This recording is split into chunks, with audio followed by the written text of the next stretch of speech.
औज़ुबिल्लाहिमिनश्शैतानिर्रजीम बिस्मिल्लाहिर्रहमानिर्रहीम। अस्सलाम वालेकुम लेडीज एंड जेंटलमैन।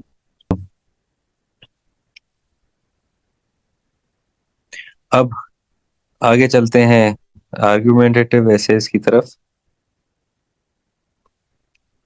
आज हम पढ़ेंगे इस क्लास में कि आर्गुमेंटेटिव एसे कौन सा होता है, क्या होता है, इंडिकेटर्स क्या हैं या उसकी आइडेंटिफिकेशन मार्क्स क्या हैं, कैसे पहचानते हैं कि हम आर्गुमेंटेटिव एसे है। फिर हम स्ट्रक्चर उसकी पढ़ेंगे कैसे होता है उसको। फिर फैक्टर्स जिस तरह कर लें, हमने कोई बैकअप में पढ़े थे, आज आर्गुमेंटेटिव ऐसे के कुछ फैक्टर्स पढ़ेंगे। फिर हम एक सैंपल आउटलाइन डिस्कस करेंगे ताकि आपको आइडिया हो सके कि किस तरह एक फॉर एग्जांपल आउटलाइन किस तरह बनती है। उसके बाद हम हमारा होगा एज यूजुअल, हमेशा होता है असाइनमेंट। तो let me tell you one thing कि आप सबसे ज्यादा असाइनमेंट से सीखते हैं। जो प्रैक्टिकल चीज आप इम्प्लीमेंट करते हैं पढ़ के, वो आपको ज्यादा याद भी रहती है और ज्यादा कॉन्फिडेंस भी देती है। तो असाइनमेंट लाजमी कीजिएगा। अब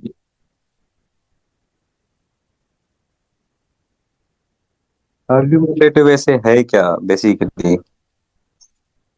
एन आर्ग्यूमेंटेटिव ऐसे इज मोस्टली स्टेटमेंट बेस्ड ऐसे। मोस्टली जो है कोई ना कोई स्टेटमेंट होती है जिस पे आपको आर्ग्यूमेंट्स देने होते हैं, उसको आप कहते हैं आर्ग्यूमेंटेटिव ऐसे। एग्जाम्पल क्या है? Is there such a thing as ethical consumerism question mark, gender equality is a myth full stop, is colonial mentality impeding the progress of Pakistan question mark. अब एक स्टेटमेंट है जिसका क्वेश्चन मार्क है, एक statement है जो सीधी दी हुई है। ये दोनों आर्गुमेंटेटिव ऐसे हैं। आगे चलते हैं। We have to either accept or deny the statement. ये जो gender equality is a myth हमने डिस्कस किया, ये एक स्टेटमेंट है। ये पूछ रहा है कि जो जेंडर इक्वलिटी है वो रियलिटी है या ख्याली पुलाव है। तो आपको एक स्टेटमेंट, एक स्टेंस लेना होगा। You have to either go in favour or against the statement. या तो आपने ये कहना होगा कि yes it is a myth, या तो आपने ये कहना होगा no gender. You have to either go in favor or against the statement. Basically, these essays demand valid, logical, relevant argument. Hypothetically, if you are attempting an argument essay, जिस तरह हमने पहले जिक्र किया था, आपने एक स्टैंस लेके वकील की तरह आप अपना केस प्रेजेंट करना है कोर्ट में। अब इंडिकेटर्स देख लें, फिर आपको इजीली बहुत ज्यादा क्लैरिटी आएगी इसके ऊपर। पहला इंडिकेटर क्या है? It is statement based essay, जिस तरह पहला था। एग्जाम्पल है इसका, not economy but politics is the way to success या की टू सक्सेस। ये एक स्टेटमेंट है। वो कह रहा है इकोनॉमी नहीं,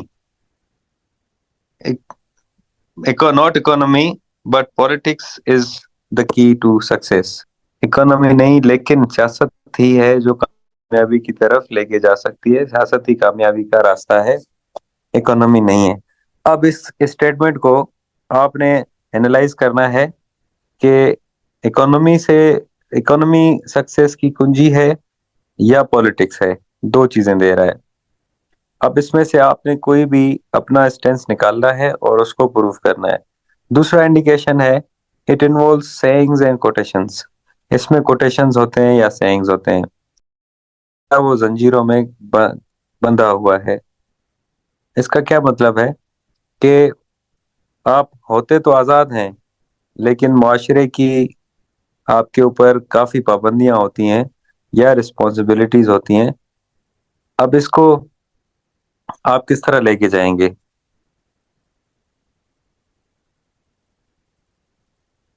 इस पे आप आर्ग्यूमेंट्स दे सकते हैं। इस पे आप उसको प्रूव करेंगे कि किस तरह जो है इंसान पाबंदियों में बचा हुआ है। इसको एब्स्ट्रैक्ट भी कहते हैं। हमने इसको रखा है आर्ग्यूमेंटिव, क्योंकि आपको एब्स्ट्रैक्ट केसेस पे भी आर्ग्यूमेंट्स तो बिल्ड करने हैं ना। Argumentative is generally for a kind of essays which demand your argument to prove your stance simply. Problematic essays are called problematic essays because they demand your stance and to discuss the problem and give it solutions. तो augmented ये abstract आपने ठीक कहा है बेटा। लेकिन ये है कि इसको आपको इसके लिए वैलिड आर्गुमेंट्स चाहिए होंगे आपको प्रूफ करने के लिए अपने आप को। It has quotation mark in the end, तीसरा एस्पेक्ट है कि इसके आखिर में कोई ना कोई कोटेशन मार्क होगा। कैन मीनिंग बी फिक्स्ड, क्या हम मीनिंग को फिक्स कर सकते हैं? Question mark. आप कर सकते हैं या नहीं कर सकते, it is your decision and you have to prove your self.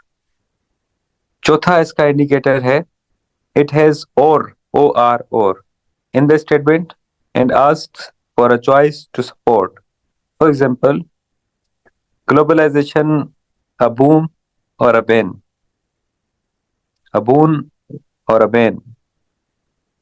Information technology, blessing or a curse. आपकी इंफॉर्मेशन टेक्नोलॉजी फायदेमंद है या नुकसानदेह है, रहमत है या लानत है? आपने इसको जो है एक स्टेंस को देखना है और उसको प्रूफ करना है। अब इसमें बीच में जो इंडिकेशन है ये क्वेश्चन मार्क हो सकता है, क्वेश्चन मार्क ना भी हो, सिर्फ बून है। जी जी जी, boon and bane, boon and bane means अच्छी है या बुरी है, सिंपली इन सिंपल वर्ड्स, फायदेमंद है या नुकसानदेह। अब एस्पायरेंट्स हैव टू एग्री और disagree to the statement of essay and prove stands with logical arguments. इस तरह चार किस्म के जितने भी एसेज आएंगे आप उनको एब्स्ट्रैक्ट कर लें, आप उनको बाकी जो भी नाम दे दें, हमने आर्गुमेंटेटिव में इसीलिए समराइज किया है तो क्योंकि आपको अल्टीमेटली देने आर्गुमेंट्स ही पड़ेंगे। और आगे चलते हैं, दोनों पे डिस्कस करते हैं। चार किस्म के जो एसेज आपके सामने आएंगे आपको उन पे देना पड़ेगा आर्गुमेंट्स और आपको अपना स्टेंस पूरा करना पड़ेगा। अब इसमें कंफ्यूजन्स होती हैं। अब बंदे क्या करते हैं, लोग क्या करते हैं कि जो दो एस्पेक्ट ये होते हैं उन दोनों को लिखना शुरू कर देते हैं। फॉर एग्जाम्पल ये बून है, बूम नहीं है। फॉर एग्जाम्पल टेक्नोलॉजी पे आगे जाए, इंफॉर्मेशन टेक्नोलॉजी, ब्लेसिंग और कर्स। अब जो ऐसा बंदा होगा जिसको या तो उसके पास आर्ग्यूमेंट्स नहीं होंगे या तो वो कहेगा कि यार ये दोनों चीजें पूछ रहा है तो क्यों ना मैं दोनों पे लिख दूं, और जब दोनों पे लिखेगा फेल हो जाएगा। वजह क्या है उसकी? उसकी वजह ये है कि सपोज आप, जिस तरह मैंने पहले मिसाल दी, आप एक वकील हैं, आपके क्लाइंट ने मर्डर कर दिया, किसी को मार दिया, और या नहीं भी मारा, आपके पास केस आया है एक बंदा लेके कि मेरे मेरे नॉमिनेशन 302 की मर्डर की एफआईआर में है और मुझे अदालत से इनोसेंट साबित करना है, मैंने क्योंकि मर्डर नहीं किया। अब किया है नहीं किया ये अदालत डिसाइड करेगी। आप एक वकील हैं, आपके पास केस आता है, आप जिस केस में लिखा हुआ है कि आपका जो क्लाइंट, जो आप जिसके वकील हैं, उसने गोली चलाई और गोली उसके, 3 गोलियां उसके जिस्म पे लगी हैं, अगले बंदे के, विक्टिम के, और वो बंदा एक्सपायर हो गया। आपके पास ही केस आया, आप कमरा अदालत में खड़े हैं और आप वहां पे जज साहब को कह रहे हैं कि जज साहब, मैं बीइंग वकील ये आर्ग्यूमेंट देता हूं कि मेरा क्लाइंट इनोसेंट है।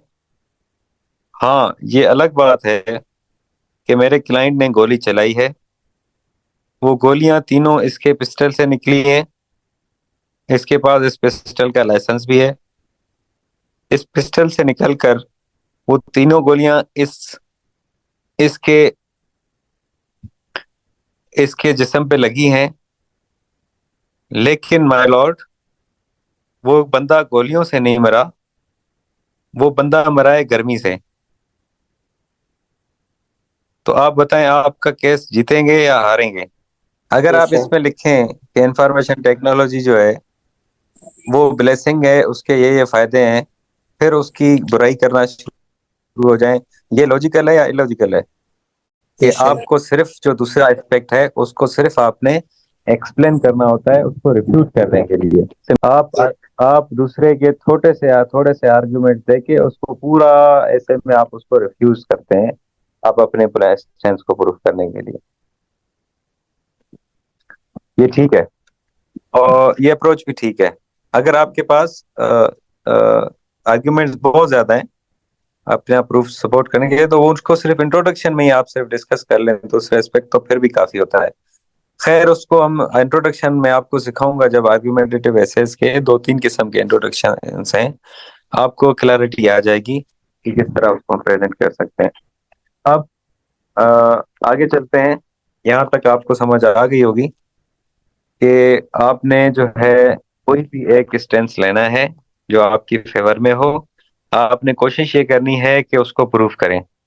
अगर आपको पता है कि आपके पास थोड़ी वीकनेस है, कि इतने ज्यादा आर्गुमेंट्स आपके पास नहीं है अपना स्टेंस प्रूफ करने के, लेकिन जितने भी हैं आपके पास, मतलब 80% आपके पास आर्गुमेंट्स हैं, 20% आपको लग रहा है कि आपके पास आर्गुमेंट्स नहीं है, फिर आप जो दूसरा एस्पेक्ट है उसको शुरू में ही आप उसके आर्गुमेंट्स देके, वो मैं बताऊंगा किस तरह से देने, उसको फिर बाकी सारों में आप उसको अपने आर्गुमेंट्स पे लेके जाके प्रूफ करेंगे कि आपका स्टेंस ठीक है। और जो आपका स्टेंस होगा, that stance will be clear in your thesis statement, that stance will be clear in your introduction, ताकि एक एग्जामिनर को ये लगे कि उसका क्लियर पता हो कि बच्चे का स्टेंस क्या है, ये किस चीज को फेवर कर रहा है।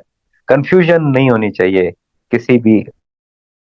आपका रीडर अगर आपका ऐसे पढ़ के, आपकी आउटलाइन पढ़ के थोड़ा सा भी कंफ्यूज हुआ, इसका मतलब गेम बढ़ गई, सीएसएस गई हाथ से।